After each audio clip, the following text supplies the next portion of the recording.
ചേട്ടാ നമസ്കാരം. നമസ്കാരം. 5 സംസ്ഥാനങ്ങളിലേക്കുള്ള തിരഞ്ഞെടുപ്പിൽ BJP ഷുവറായിട്ട് പ്രതീക്ഷിക്കുന്ന ഒരു സംസ്ഥാനമാണ് ആസാം എന്ന് പറയുന്നത്. നോർത്ത് ഈസ്റ്റിലെ സംസ്ഥാനമാണ്.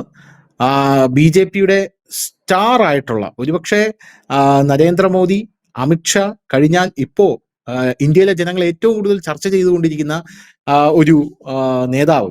അദ്ദേഹം മുഖ്യമന്ത്രി കൂടെയാണ്. മുമ്പ് INC-യിലായിരുന്നു.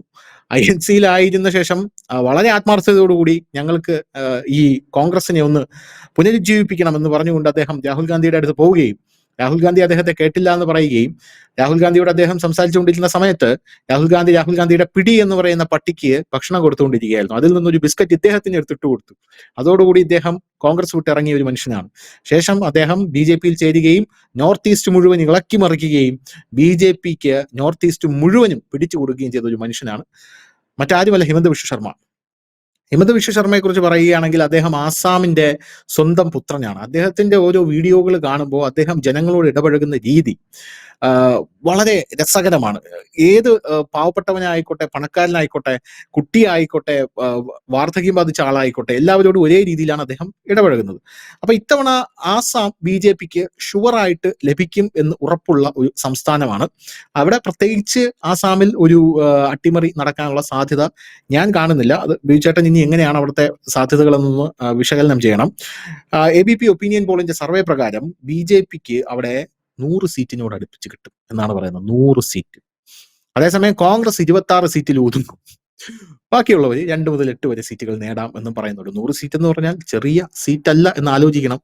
ആസാം BJP-ക്ക് വളരെയധികം ഇമ്പോർട്ടന്റ് ആകുന്നത് NRC ഒക്കെ ആസാമിൽ നടത്തി കഴിഞ്ഞ് ഇപ്പോൾ ഇതാ അവിടെ SIR നടത്തി വലിയ രീതിയിലുള്ള പ്രതിഷേധങ്ങൾ പല ഭാഗത്തും ഉണ്ടാകുന്നു. അതിനിടയിൽ വരുന്ന വാർത്തകൾ ഹിമന്ത ബിശ്വ ശർമ്മ ആസാമിലുള്ള 3 സായുധ ഗ്രൂപ്പുകളുമായിട്ട് ഒരു എഗ്രിമെന്റിൽ എത്തിച്ചേർന്നിട്ടുണ്ട് എന്നാണ് അറിയാൻ സാധിക്കുന്നത്.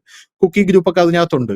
എഗ്രിമെന്റ് പ്രകാരം ഈ 3 സായുധ ഗ്രൂപ്പുകൾ അനങ്ങിക്കഴിഞ്ഞാൽ നിങ്ങൾക്കുള്ള പണി ഞാൻ തരും, അതുകൊണ്ട് മാനം മര്യാദയ്ക്ക് ജീവിക്കണം എന്നാണ്. പുള്ളി ഒരു ഭീഷണിയുടെ ഒക്കെ ഒരു വ്യക്തിയാണ്. അങ്ങനെയാണ് പുള്ളി മുന്നോട്ട് പോകുന്നത്. അപ്പൊ എന്തായിരിക്കും ആസാമിൽ ഇത്തവണത്തെ ചിത്രം? ആസാമിൽ പ്രത്യേകിച്ച് നമ്മൾ പ്രവചിക്കേണ്ടതായിട്ടുള്ള കാര്യമില്ല എന്ന് പറയുമ്പോഴും ജനങ്ങളുടെ മനസ്സിൽ എന്താണ്, ഞാൻ മുമ്പ് പറയുന്നത് പോലെ എന്താണെന്ന് നമുക്ക് പറയാൻ പറ്റില്ല. ജനാധിപത്യത്തിൽ അവരാണ് കിങ്. അപ്പോൾ അവർ ഇത്തവണയും ആസാം BJP-ക്ക് അനുകൂലമായിട്ട് വിധി എഴുതും. ആസാം കാലങ്ങളായിട്ട് കോൺഗ്രസിന്റെ കയ്യിലിരുന്ന ഒരു സ്റ്റേറ്റാണ്. അവിടെയൊക്കെ BJP വരുന്നു, BJP അധികാരം പിടിക്കുന്നു. BJP-യുടെ ഹിമന്ത ബിശ്വ ശർമ്മ BJP-ക്കാർക്കിടയിൽ അറിയപ്പെടുന്ന ട്രബിൾ ഷൂട്ടർ എന്നാണ്. അതായത് വടക്കുകിഴക്കൻ സംസ്ഥാനങ്ങളിൽ എവിടെ പ്രശ്നങ്ങളുണ്ടെങ്കിലും അവിടെ ഈ ട്രബിൾസ് ക്ലിയർ ചെയ്യാനായിട്ട് ഹിമന്ത ബിശ്വ ശർമ്മയാണ് ഉപയോഗിക്കുന്നത്. ശ്രീ അമിത്ഷായുടെ ഏറ്റവും അടുത്ത ഒരാളും കൂടിയാണ് ഈ പറയുന്ന ഹിമന്ത ബിശ്വ ശർമ്മ. ഭാവിയിൽ ഒരു പക്ഷേ ഇന്ത്യയുടെ ആഭ്യന്തരമന്ത്രിയോ പ്രതിരോധ മന്ത്രിയോ ഒക്കെ ആകാൻ സാധ്യതയുണ്ട്. പ്രായവും കുറവാണ്. അപ്പോ ഇദ്ദേഹം വന്നതിന് ശേഷം അവിടെ ഒരു ഹിന്ദുത്വ ലൈനിലേക്ക് കാര്യങ്ങൾ മുമ്പോട്ട് നീക്കി. അതിന് ഈ ആസാമിനെ സംബന്ധിച്ച് അവിടെ കുറെ പ്രാദേശിക ഇഷ്യൂസ് ഉണ്ട്. അതിനകത്ത് ഒന്നെന്ന് പറഞ്ഞു കഴിഞ്ഞാൽ 1971 മുൻപ് വന്ന കുടിയേറ്റക്കാർക്ക് മാത്രമേ ഇവിടെ പൗരത്വം കൊടുക്കാവൂ എന്ന് അവിടുത്തെ ആസാമിലെ തദ്ദേശീയരായിട്ടുള്ള ഒരു പ്രധാനപ്പെട്ട ആവശ്യമാണ്. അതിനകത്ത് BJP-ക്ക് അല്പം ബുദ്ധിമുട്ടും ഉണ്ട് അതിനകത്ത്. കാരണം ഈ ബംഗാളിൽ നിന്നും ബംഗ്ലാദേശിൽ നിന്നും ഒക്കെ വന്നിട്ടുള്ള ഹിന്ദുക്കളുണ്ട്. അപ്പൊ ഇവരെ ഇപ്പൊ പറഞ്ഞിരിക്കുന്നത് അവരെ നിലനിർത്തും. അതായിരുന്നു BJP അവിടെ അഭിമുഖീകരിക്കുന്ന ഒരു വലിയ പ്രശ്നം. ഈ വന്ന ബംഗ്ലാദേശിൽ നിന്നും മറ്റും വന്നവരിൽ 2 കൂട്ടരുമുണ്ട്, മുസ്ലിംസും ഉണ്ട്, ഈ പറയുന്ന ഈ ഹിന്ദുക്കളും ഉണ്ടായിരുന്നു. അപ്പൊ ഈ ഹിന്ദുക്കളെ നിലനിർത്തിക്കൊണ്ട് എങ്ങനെയാണ് മറ്റവരെ പുറത്താക്കുന്നത് എന്നൊരു വലിയ വിഷയമുണ്ടായിരുന്നു. അങ്ങനെ ഇരിക്കുമ്പോഴാണ് 2019 പൗരത്വ ഭേദഗതി നിയമം വരുന്നത്.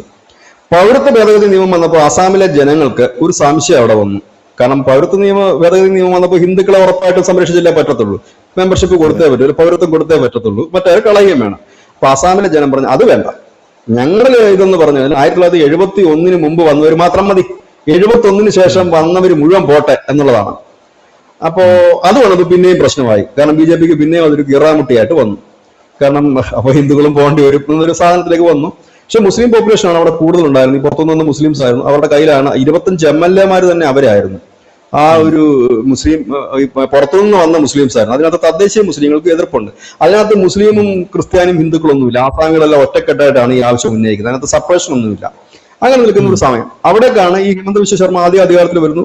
അദ്ദേഹം അതിനുശേഷം 2ാമത് വരുന്നതോടുകൂടി ഈ ബംഗ്ലാദേശികളെ ക്ലെയിം ചെയ്യുന്നതിനകത്ത് അവിടുന്ന് അവരെ ഓടിക്കുന്നതിലുമൊക്കെ കൃത്യമായി തന്നെ നിലപാടെടുക്കുകയും യോഗിയെ പോലെ തന്നെ ഒരു ധീരനായ കൗണ്ടർ അറ്റാക്കിന്റെ ഒക്കെ ഒരു ആളായി ഈ ഹിമന്ത ബിശ്വ ശർമ്മ മാറുന്നു. ആ കഴിഞ്ഞ തെരഞ്ഞെടുപ്പിൽ അവര് അസാം ഗണപരിഷത്തുമായിട്ട് പിന്നെ സഖ്യം കൂടി. അസാം ഗണപരിഷത്തൊക്കെ ഇപ്പം ആയുധം താഴെ വെച്ചിട്ട് ഇപ്പൊ മുഖ്യധാരയിലാണ് വന്ന് ചെയ്തു.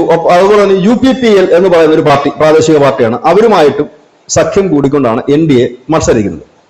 കഴിഞ്ഞ തവണ കോൺഗ്രസ് മത്സരിച്ചു. അവരുടെ കൂടെയുള്ള പാർട്ടിയാണ് AIUDF എന്ന് പറയുന്ന ഒരു പാർട്ടി, മുസ്ലിം പാർട്ടിയാണ്. അതിതീവ്ര ഇസ്ലാമിക ചിന്താഗതികൾ വെച്ച് പുറത്തുന്ന നേതാക്കന്മാരൊക്കെ. ഇടയ്ക്കിടയ്ക്ക് പുള്ളി ജയിലിലൊക്കെ പോകാറുണ്ടായിരുന്നു. നേതാവ് പേര് ഞാൻ പെട്ടെന്ന് മറന്നുപോയി.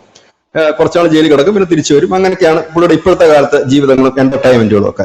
അപ്പൊ അദ്ദേഹവുമായിട്ട് ചേർന്നുകൊണ്ടാണ്. പക്ഷെ കഴിഞ്ഞ തവണ അദ്ദേഹവുമായിട്ട് ചേർന്നല്ല കോൺഗ്രസ് പോയത്. അതിനകത്ത് കുറെ അസ്വാരസ്യങ്ങൾ ഉണ്ടായിരുന്നു. ഇവിടെ ഈ സീറ്റ് വിഭജനമൊക്കെ ആയിട്ട് ബന്ധപ്പെട്ട് അടിയും പിടിയൊക്കെ ഉണ്ടായിരുന്നു. പക്ഷെ ഇലക്ഷൻ കഴിഞ്ഞാൽ ഒന്നിച്ചു. കഴിഞ്ഞ തവണത്തെ ഇലക്ഷന്റെ റിസൾട്ട് BJPക്ക് 63 സീറ്റ് തനിച്ചുണ്ടായിരുന്നു. അപ്പൊ നമുക്കറിയാം, ഈ 126 സീറ്റിൽ അധികാരം പിടിക്കണമെന്നുണ്ടെങ്കിൽ 63 സീറ്റ് മതി. ആ സീറ്റ് തനിച്ച് BJPക്ക് അവിടെ അധികാരമുണ്ടായിരുന്നു. സീറ്റ് നില കിട്ടിയായിരുന്നു, 63 സീറ്റ് കിട്ടിയിരുന്നു.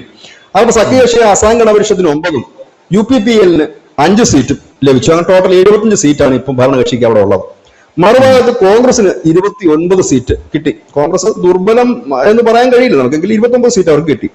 AIDFന് 16 സീറ്റും കിട്ടി. പിന്നെ സ്വതന്ത്രന്മാരും എല്ലാം കൂടെ 2 പേരെ കണ്ടുണ്ട്. ഇതാണ് അവിടുത്തെ ഒരു കക്ഷി നില. ഇത്തവണ വരുമ്പോഴേക്കും ഈ പറയുന്ന AIUDF എന്ന് പറയുന്ന പാർട്ടി, ധനുഷ് നേരത്തെ പറഞ്ഞ SIR-ഉം NCR ഒക്കെ നടപ്പാക്കിയതോടെ AIUDF അല്പം ക്ഷീണിച്ചു. അപ്പം അവർക്ക് ഈ 16ലേക്ക് എത്താൻ പറ്റുമോ എന്നുള്ള കാര്യം സംശയമാണ്. കോൺഗ്രസിന്റെ നില പരിതാപകരമാണ്. അവരുടെ DCC Assam state Congress president കഴിഞ്ഞ ദിവസമാണ്, 2 ദിവസം മുമ്പാണ് BJP ചേർന്നത്. അവരുടെ 2-3 MLA-മാരും BJP ചേർന്നു. അതിനുശേഷം നമ്മൾ ന്യൂസ് ഇന്ത്യ മലയാളത്തിൽ വാർത്ത കൊടുത്തിരുന്നു. ഒഡീഷയിലെയും ആസാമിലെയും കോൺഗ്രസിന്റെ MLA-മാരും നേതാക്കന്മാർക്കും കർണാടകത്തിലെ റിസോർട്ടിലേക്ക് മാറ്റിയായിരുന്നു. നമ്മുടെ ന്യൂസ് ഇന്ത്യ മലയാളത്തിൽ ഇത് വലിയ വാർത്തയായിരുന്നത്. കഴിഞ്ഞ ദിവസമാണ് മാറ്റിയത്, 4-5 ദിവസം മുമ്പായിരുന്നു. DK ശിവകുമാർ പറഞ്ഞു അവരെ എത്രയും പെട്ടെന്ന് മാറ്റിക്കോളൂ, ഇല്ല BJP-ക്കാർ റാഞ്ചിക്കൊണ്ടു പോകുന്നു. കാരണം ഈ രാജ്യസഭാ ഇലക്ഷനുമായി ബന്ധപ്പെട്ടായിരുന്നു മാറ്റാൻ പറഞ്ഞത്. പക്ഷെ രാജ്യസഭാ ഇലക്ഷനുമായിട്ട് ബന്ധപ്പെട്ടിട്ടല്ല മാറ്റം. കാരണം ഇനി അവിടെ അവശേഷിക്കുന്ന MLA-മാരും മറ്റും ഉണ്ടെങ്കിൽ അവരെല്ലാവരും കൂടെ BJP ആവും. കോൺഗ്രസിന് അവിടെ മത്സരിക്കാൻ കഴിയാത്തൊരു സാഹചര്യം വരും. അതുകൊണ്ട് തന്നെ ഈ 5 നിയമസഭാ തെരഞ്ഞെടുപ്പുകൾ നടക്കുന്നതിനകത്ത് BJPക്ക് ഷുവർ കണ്ടിന്യൂറ്റി കിട്ടും എന്ന് പ്രതീക്ഷിക്കുന്ന ഒരിടമാണ് ആസാം. അതിന് ഒരു കാരണം അവിടുത്തെ ഭരണം, രണ്ടാമത്തെ കാരണം എപ്പോഴും കേന്ദ്രം ആര് ഭരിക്കുന്നു അതിനോടൊപ്പം നിൽക്കുന്ന ഒരു രീതിയാണ് വടക്കിഴക്കൻ സംസ്ഥാനങ്ങൾ നമ്മൾ പൊതുവെ കണ്ടിരിക്കുന്നത്. കോൺഗ്രസ് ആണ് ഭരിക്കുന്നതെങ്കിൽ കോൺഗ്രസിന് അനുകൂലമായിട്ടായിരിക്കും. ഇവിടെ ഇപ്പൊ BJP ഭരിക്കുന്നത് BJPക്ക് അനുകൂലമായിട്ടായിരിക്കും. പിന്നെ അത് മാത്രമല്ല, ഞാൻ മുമ്പ് കഴിഞ്ഞ ദിവസങ്ങളൊക്കെ പറഞ്ഞതൊക്കെ BJP സംബന്ധിച്ച് അസാം അവരുടെ കയ്യിൽ വേണം. കാരണം ഈ ബോർഡർ സ്റ്റേറ്റുകളല്ല ഇപ്പോഴത്തെ ഒരു സാഹചര്യത്തിൽ BJP തന്നെ അവിടെയാണ് ഈ വെസ്റ്റ് ബംഗാളൊക്കെ പിടിക്കാൻ അവർ ഇത്രയും കടന്ന് തുരിശപ്പെടുന്ന ഒരു കാര്യം അത് തന്നെ. അപ്പം ആസാം അവർക്കൊരു ഈസി വാക്ക് ഓവർ എന്ന് പറയാൻ കഴിയില്ലെങ്കിൽ പോലും ജയിക്കാൻ സാധ്യത വളരെ കൂടുതലാണ്. ഇപ്പൊ കുറച്ചുകൂടെ അവരുടെ വോട്ടർ പട്ടിക കുറച്ചുകൂടെ ശുദ്ധമായിട്ടുണ്ട്. അതുകൊണ്ട് തന്നെ അവർക്ക് കൃത്യമായ ഒരു മെജോറിറ്റിയിലേക്ക് എത്താൻ പറ്റും. ഈ പറയുന്ന 100 സീറ്റ് എന്ന് പറഞ്ഞാൽ ആകെ 126 ഉള്ളൂ. അതിൽ 100 BJP നേടുക എന്ന് പറഞ്ഞാൽ അവർ സഖ്യകക്ഷിയുണ്ട്, അസാം ഗണപരിഷത്തൊക്കെ ഉണ്ട്. അവരും കൂടെ ഒക്കെ വരികയാണെങ്കിൽ പിന്നെ കോൺഗ്രസ് ഒന്നും കാണത്തില്ല ചിലപ്പോൾ, അതാണൊക്കെ. പക്ഷെ അങ്ങനെ വരാൻ സാധ്യതയില്ല. കോൺഗ്രസിന് ഒരു 10 സീറ്റോ 8 സീറ്റോ ഒക്കെ കിട്ടാനുള്ള സാധ്യതകൾ നിലനിൽക്കുന്നുണ്ട് ഇപ്പോഴും. കോൺഗ്രസിന്റെ വേരുകളുണ്ട് ഇപ്പോഴും.